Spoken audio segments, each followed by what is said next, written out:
inshallah we'll do ayat number 173 of Surah Al-Baqarah. We'll do a simple translation first. Auzubillahi minash shaitanir rajim. Bismillahir-Rahmanir-Rahim. Innama harrama. So here Allah subhanahu wa ta'ala says only has been forbidden. Harrama means forbidden. Alaykum, upon you or for you, al-maytata, the dead, like the dead animal, wad-dama, and the blood, walahmal khinzir, and the flesh of the swine, wama uhilla, and that which has been dedicated, bihi, to li ghayrillahi, to someone other than Allah subhanahu wa ta'ala. But then after that, famani turra, so whosoever is forced, compelled to eat. Eat means if he is in need of that food which is needed for survival, and if he doesn't have anything else, then one of these things are allowed. But condition is that ghayra baghin, he is not the one who is exceeding, rebelling. Wala adin, and not transgressing. Fala ithma alayhi, so there is no sin upon him. Inna Allaha ghafurur rahim. Indeed, Allah subhanahu wa ta'ala is Ghafoor, the one who forgives, and Rahim, the one who shows mercy. Okay, so with this condition, certain things are allowed, but other than that, they are forbidden. So we'll look into the details. The word innama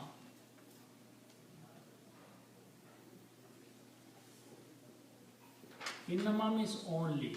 Okay. Only. Okay. And this should be regarded as one word. It should not be said inna and ma, otherwise meanings will change. And they will change a lot. Okay? So, inna ma should be translated only. And one example I can give you, that in Surah Tawbah, Allah subhanahu wa ta'ala says that Prophet ﷺ is saying, innama ana bashar. Innama, only, ana bashar, I am a human being. Okay? If you don't pronounce this innama correctly, and you pronounce inna and ma, if you say inna ma, this means indeed not I am bashar. Indeed, I am not a bashar. I am not a human being. Okay, the meaning completely turns around. Innama, I am only a bashar, I am only a human being. But if you break it down and translate, then the meaning will be, indeed, I am not a bashar. Completely opposite. So, innama here means only. That's Okay. Surah Kahf. I think Surah Kahf. Innama ana bashar mislukum Yuha, yeah. Surah Kahf. Okay. So only. So which ayah it is? So it is last ayah. Last ayah, thank you. Okay. Now the next word starts with ha, ra, and mim. And this is Bab Fa'ala.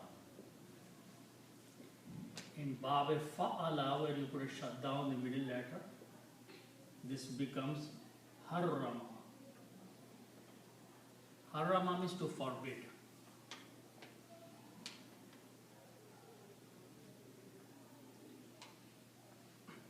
Harrama, to forbid something. So if you put one fatha on each of them, it becomes grammar of har, ra, ma, means he forbade. And he is here Allah subhanahu wa ta'ala.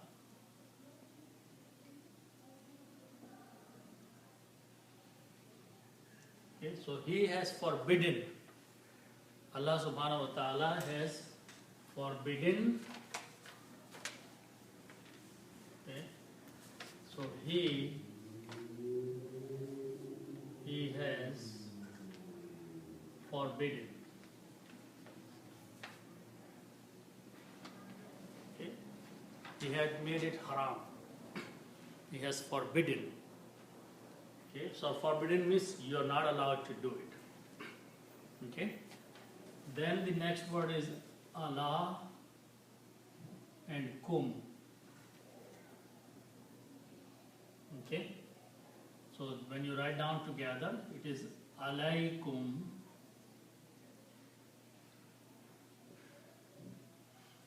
Allah can be translated as to and kum as you.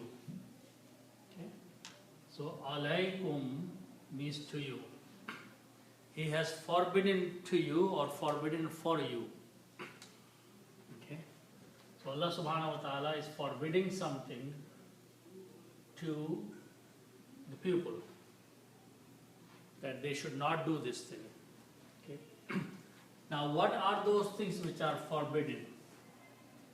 So the first word is from these three letters, M, Mim, Waw and Ta. This means to die. Okay. And from this noun is Maitatun.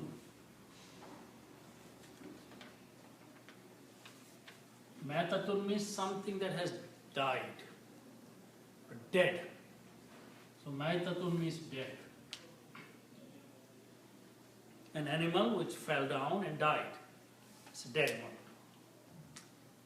Okay, or someone killed, one animal killed the other animal, is dead.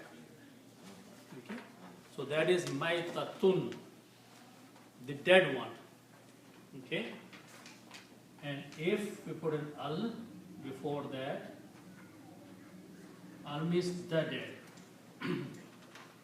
Okay?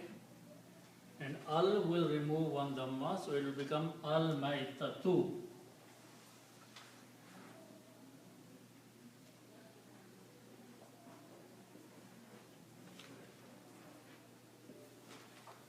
Maitatun will become maitatu because al changes two dhammas into one. So al maitatu means the dead. Something that has died on its own is the dead. Al maitatu. Okay? So Allah subhanahu wa ta'ala has forbidden to eat something which is dead. Okay? Now this is a noun and it is coming after the verb harrama. So whenever a noun comes after the verb, then this dhamma changes into a fataha. It's the rule. So the word became al-maitata. Okay? Al-maitata, the one which is dead. Okay? The sheet of her. Right there. She didn't want it. So we had 3 empty. So Allah subhanahu wa ta'ala is saying that He has forbidden or He has not permitted to you the dead one. Okay? The dead means to eat the dead. Okay? So He has forbidden that you eat something which has died on its own. Okay? So this is the dead.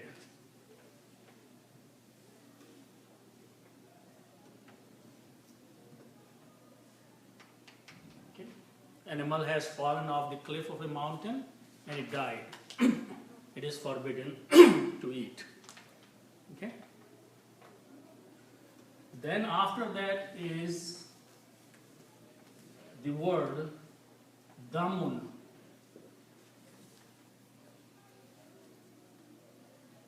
Okay? Damun means blood.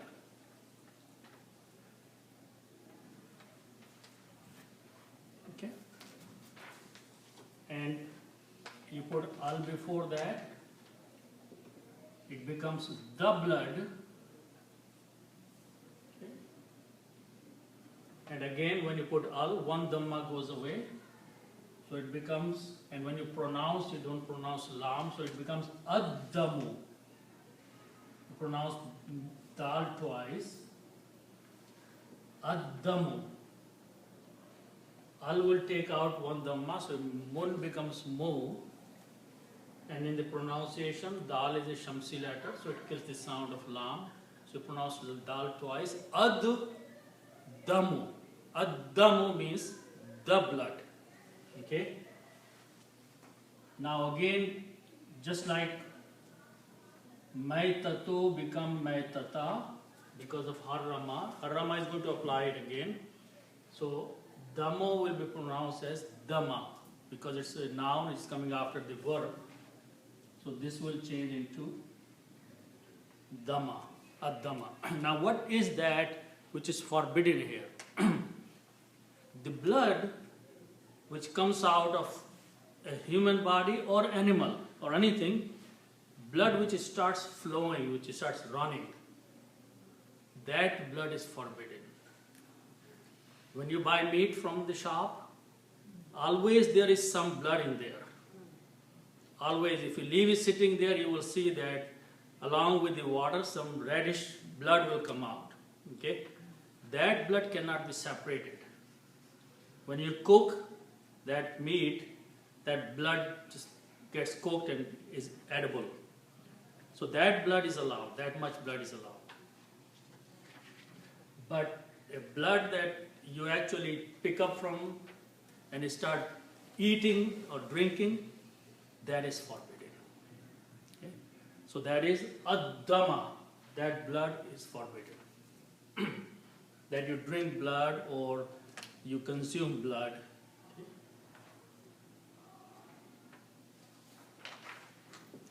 But for the transmission birds, blood is okay then. For Like, what? As people transmit their blood from Transfusion? Yeah, Yeah, that's not eating. eating, right? Yeah, that's not eating. That's for life saving. Yeah. So they have different. Yeah, that's a different thing. Because this is, what is forbidden is something that you eat with your mouth and consume in your stomach. Okay? As a food, that's forbidden. Okay? Then after that is, the word is lahamun. Lahamun means flesh. Flesh means meat. Lahamun means meat or flesh. And wa means and here. Okay. So lahamun means flesh or meat. And then the other word is khinzirun. Full word is khinzirun. Okay. Khinzirun is swine or pig. Okay. Khinzirun is the full word. It is pig, or we call pork. Okay. So this is pig. Or in English it is rather swine. Okay. So now this is flesh, this is swine. If we put an off in between, then it will become flesh of swine. Okay. So first thing we do, we put al before that. Al means the. Okay. And al will remove two dhammas, it will become one. Okay. So I don't know, soin, I didn't get that. Swine means pork, pig. Oh, okay. Yeah. Thank you. Yeah, it's another word for pig. Okay. So when you put al, it becomes al khinziru. Al khinziru means the swine, the pig. Okay. Then you put off in between to combine these two words, so it will become flesh of the swine or flesh or meat of the pig or pork. Okay. Okay? Now when you combine, you put an off in between. In English, you have to make some changes here. And how you make the changes? This becomes one dhamma, and this dhamma becomes kasra. Okay? So it becomes lahamu and al-khinziri. This became lahmu, al-khinziri. When you read together, you will combine this with this lam, it will become lahamul. Lahamul khinziri. Okay? One word is pork, meat of pig or swine. Okay? Again, this is lahamu, dhamma here, but because of the same reason, this maitata and dhamma, this become lahma. It's a noun coming after.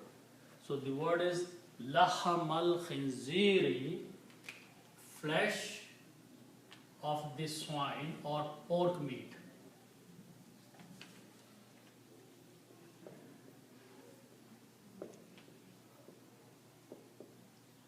Okay. So these things are forbidden. These three things Allah subhanahu wa ta'ala is mentioning, they are forbidden. Okay, these are three physical things. Some animal has died, it's forbidden to eat.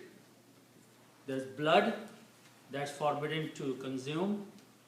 And one animal, which is swine or pig, that is forbidden to eat. These three things are forbidden. Now one more thing Allah subhanahu wa ta'ala is talking about, which is very important here, is wama uhilla bihi. Okay? So va means and, ma means that which.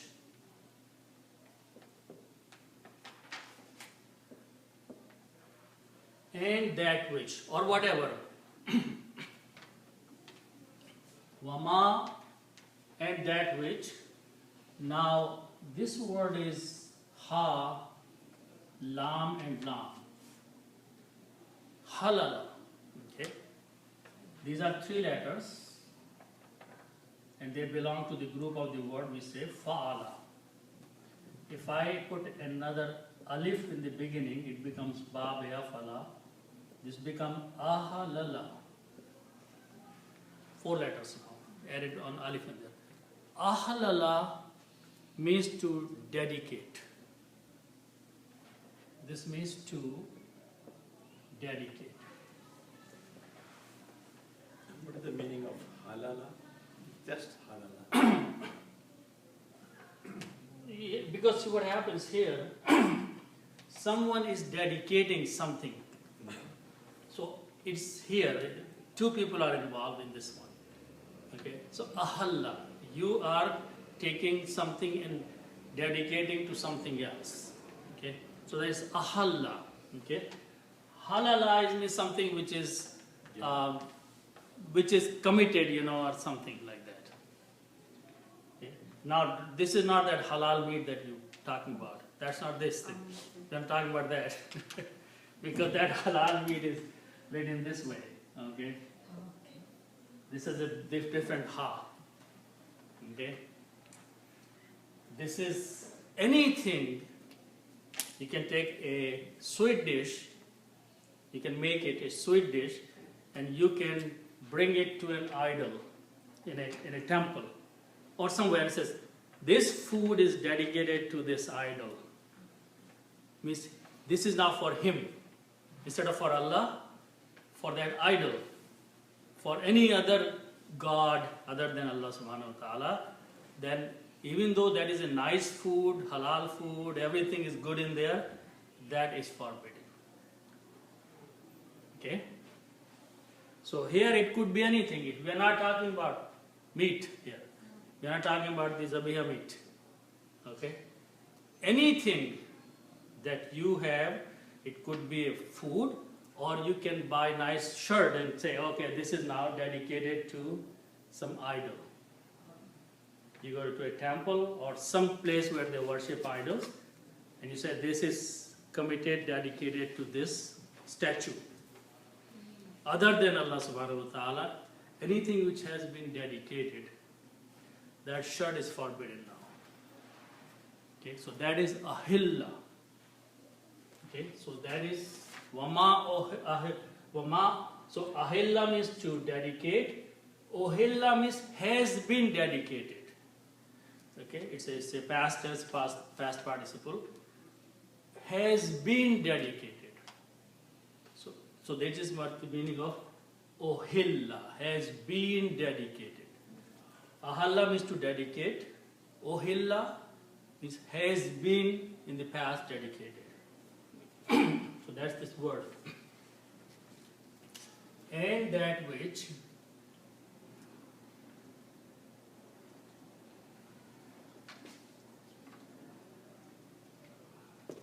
dedicated, okay,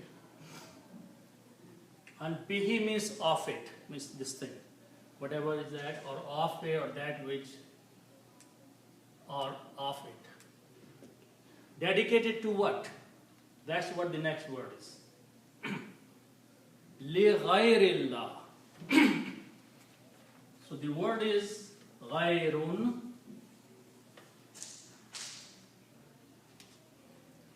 The original word is ghayrun. Ghayrun means other. Ghayr is some other person, which is not your own person, is a ghayr. Ghayrun, other. Okay? And this word is Allahu. Okay?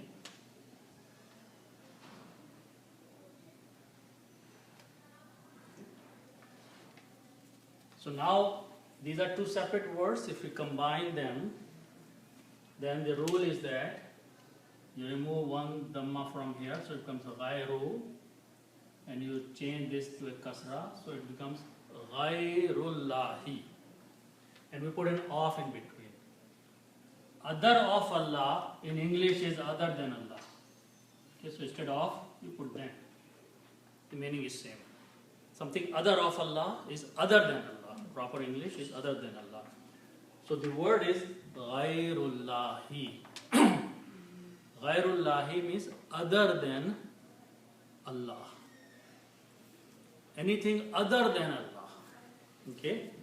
Now, li here is the word letter before that. Li means to.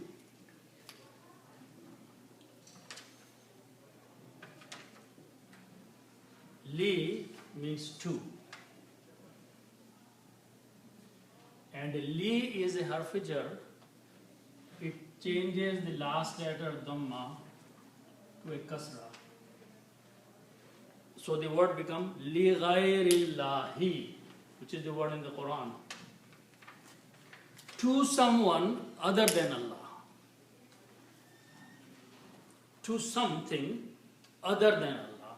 So anything, ma means whatever, it could be something you eat, something you use, something you like, anything that you take and say, I dedicate this to such and such. Okay? And everything other than is Allah is such and such. Then that is forbidden. Allah subhanahu wa ta'ala says that had been made haram. Okay, so you cannot dedicate anything, food item or non-food item or anything other than Allah. If you say this, I invite you for the pleasure of Allah and this is dedicated to Allah, then food is allowed to eat. But if you take the name of someone else on that, it could be your religious leader or it could be some sheikh or peer or anyone or some idol. Anything you dedicate, it is forbidden. Okay? So, Ligharillah. what about these people do Fatiha on the dead relatives? But they are not dedicating to them. They are feeding the poor and they are making dua that, oh Allah, the reward of this thing I am doing, give to the person who has passed away. So you're not saying that this food is dedicated to this dead person. You are feeding some poor people for the pleasure of Allah subhanahu wa ta'ala.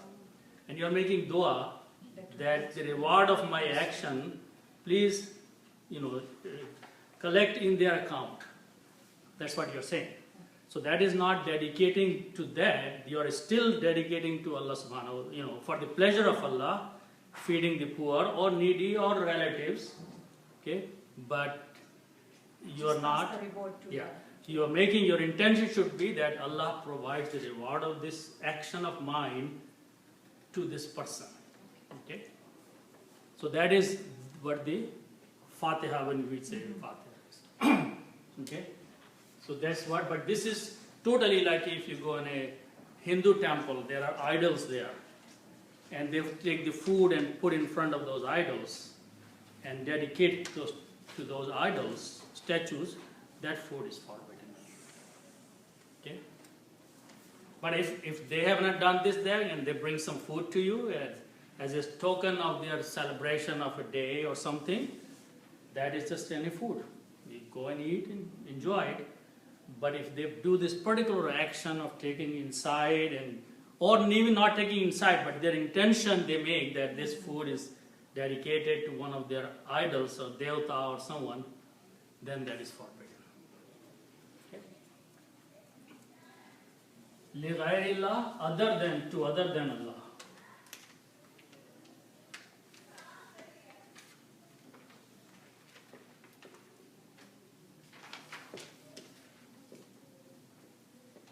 Okay.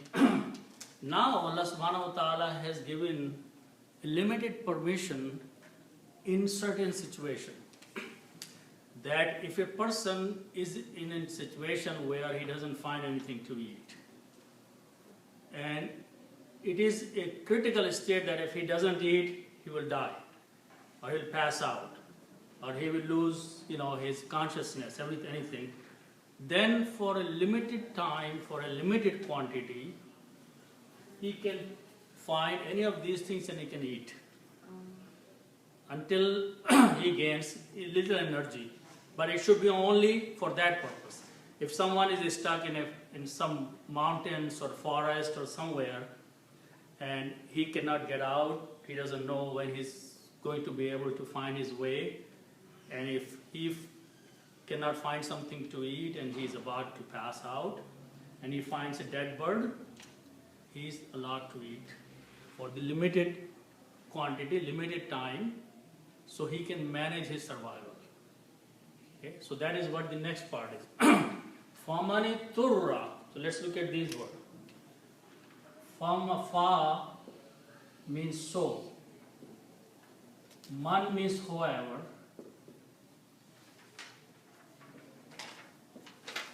Okay. Then the next word is dwad ra. Okay. Darara. Darar means to harm or to hurt. Okay. Darar or zarar, this word is also zarar rasa or darar rasa, means something which is harmful. Okay. But this is not the word. These are 3 letters and they belong to the ba, we call ba fa'ala. Okay. We made another bigger word by putting a ta in the beginning and taking the 3 letters and putting a shadda on the middle letter. Tafa'ala. Okay.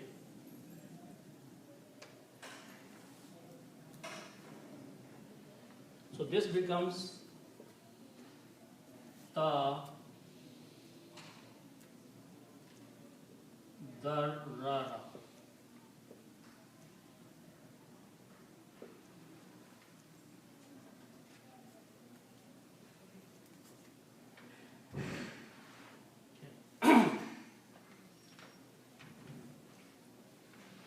Now, in this particular formation of the word,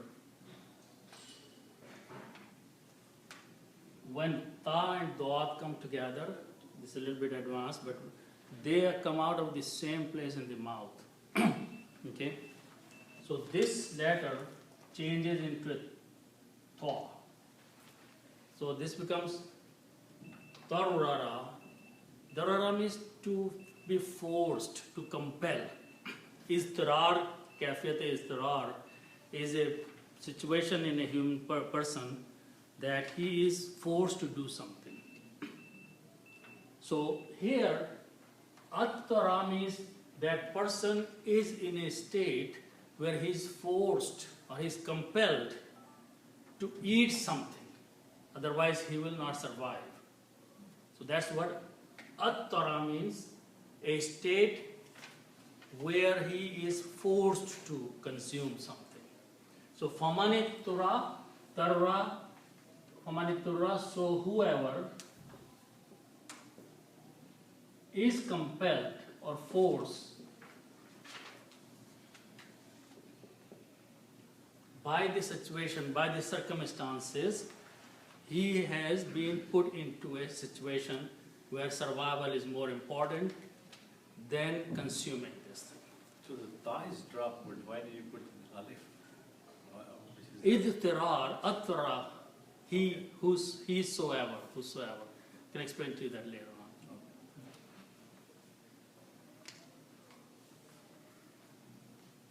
Okay. So, but there is a condition after that. Ghaira baghin. Okay. It's not that he just finds something and he starts eating and he enjoys that and he eats full stomach and all that and he likes it. No. Condition is that ba, ghain and ya.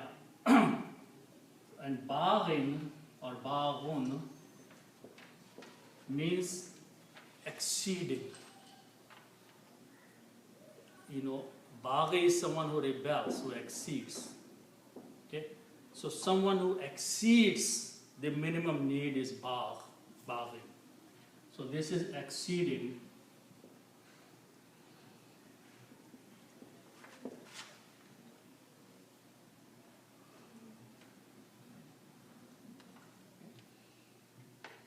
And ghair means not or other. Other means not. Ghaira baghin, not exceeding. So these two words together can be translated as not exceeding. And because of this ghaira, this will become baghin. So not exceeding. Okay. Means limited eating limited, small quantity to survive only. Okay, not exceeding.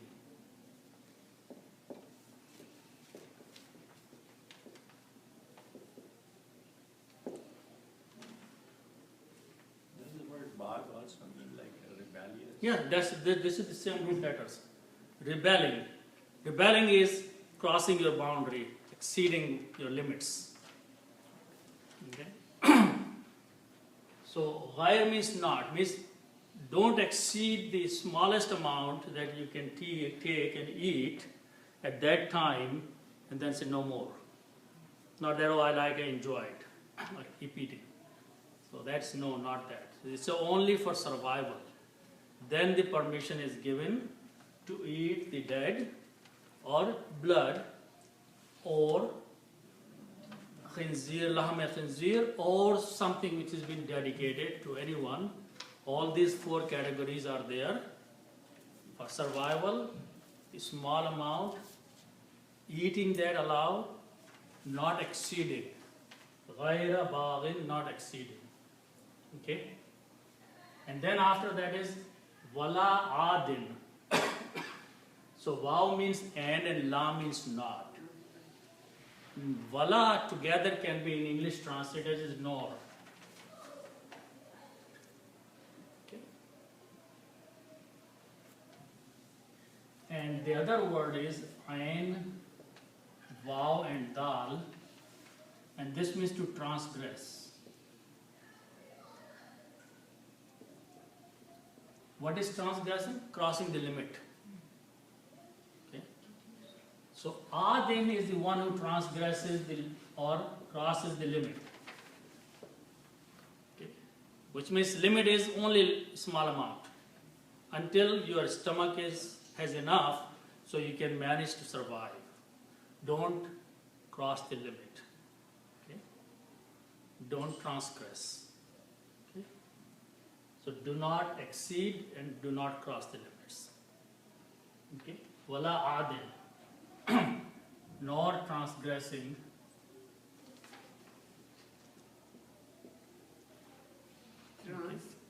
Transgress is cross the limit.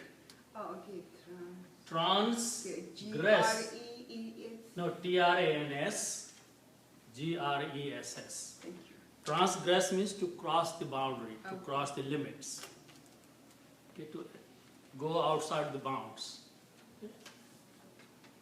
Because Allah subhanahu wa ta'ala is giving you permission, so stay within the permission. Don't go beyond what permission has been given. Okay? Don't say that, okay, now I'm hooked on that one. I like it so much that I'm, like alcohol, you're hooked on that. Okay? So you say, okay, I like this and I'm hooked on that, I cannot do without that. No, that's not permissible. That's transgressing. Okay? So Allah subhanahu wa ta'ala says, if a situation arises for short time, for limited quantity, still making sure that you believe in the ayats of Allah subhanahu wa ta'ala, then for survival, for limited time, you can eat that. Okay? Then Allah says, Fala ithma alayhi. Okay? So the word is alif, sa and mim. And ismun means sin. Ismun means sin. Okay? And la means not.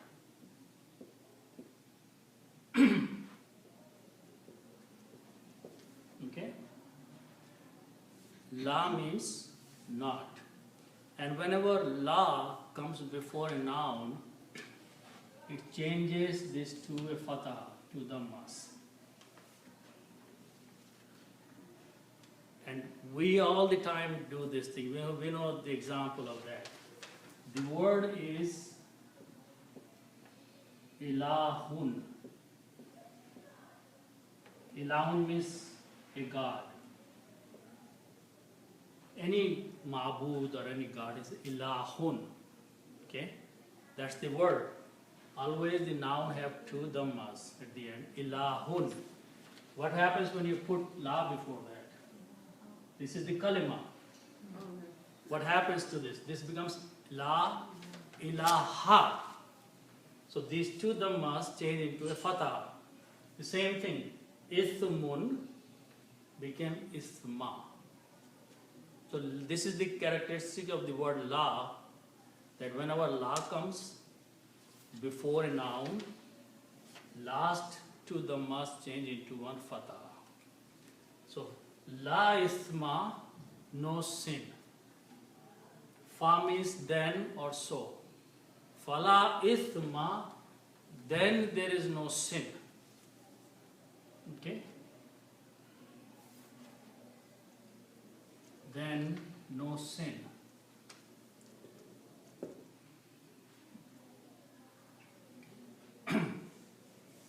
And then the word after that is Allah. Allah means upon. Okay? And who means him. Allah means upon and who means him. When you combine these two, you can write down alay. This ya can be written as this ya with the two dots underneath. Alay. Okay? And this word is who. Alay who. Okay? When you pronounce this, in tajweed, you pronounce this dhamma as a kasra for the tajweed reason. So you pronounce alayhi, not alayhu. Okay? It's easy to pronounce alayhi, it's tajweed. So even though the word is hu, but we just pronounce he. Alayhi means upon him. There is no sin upon him, upon that person who is eating limited quantity.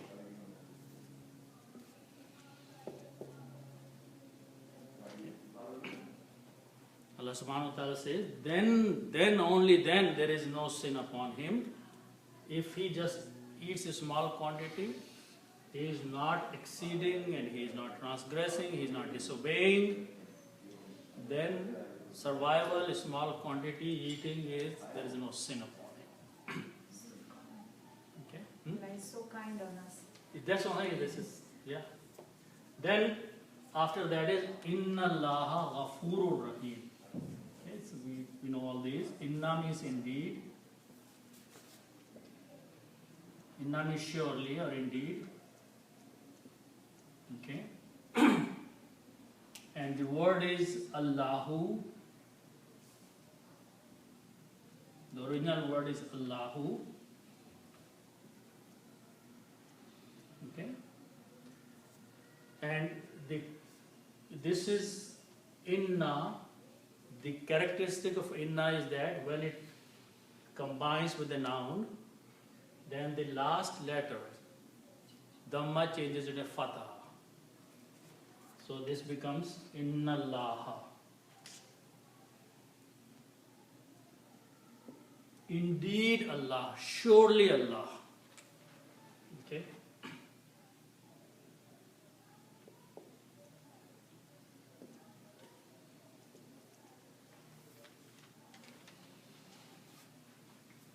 Okay.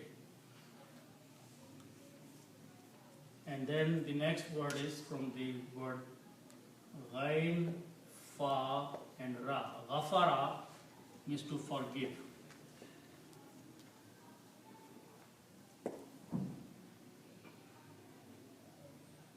Ghafara means to forgive. And the one who forgives is called Ghafurun.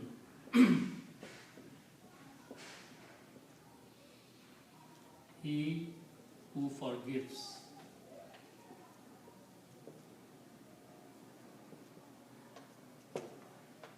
Ghafurun is the one who forgives.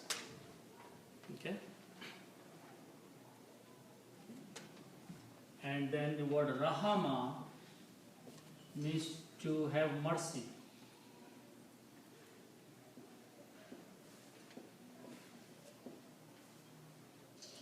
Okay? And from this is Rahimun,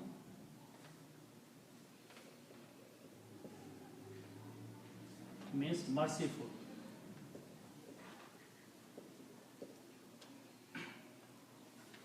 Okay.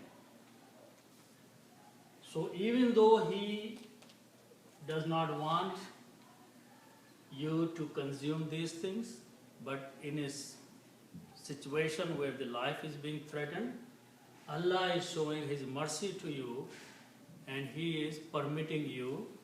And then even though in the normal conditions this is a sin, but Allah is forgiving that in this situation. That's sin. Okay? So then these are the Asma'ul Husna and the Sifat of Allah subhanahu wa ta'ala, which nicely fit into the situation. Okay?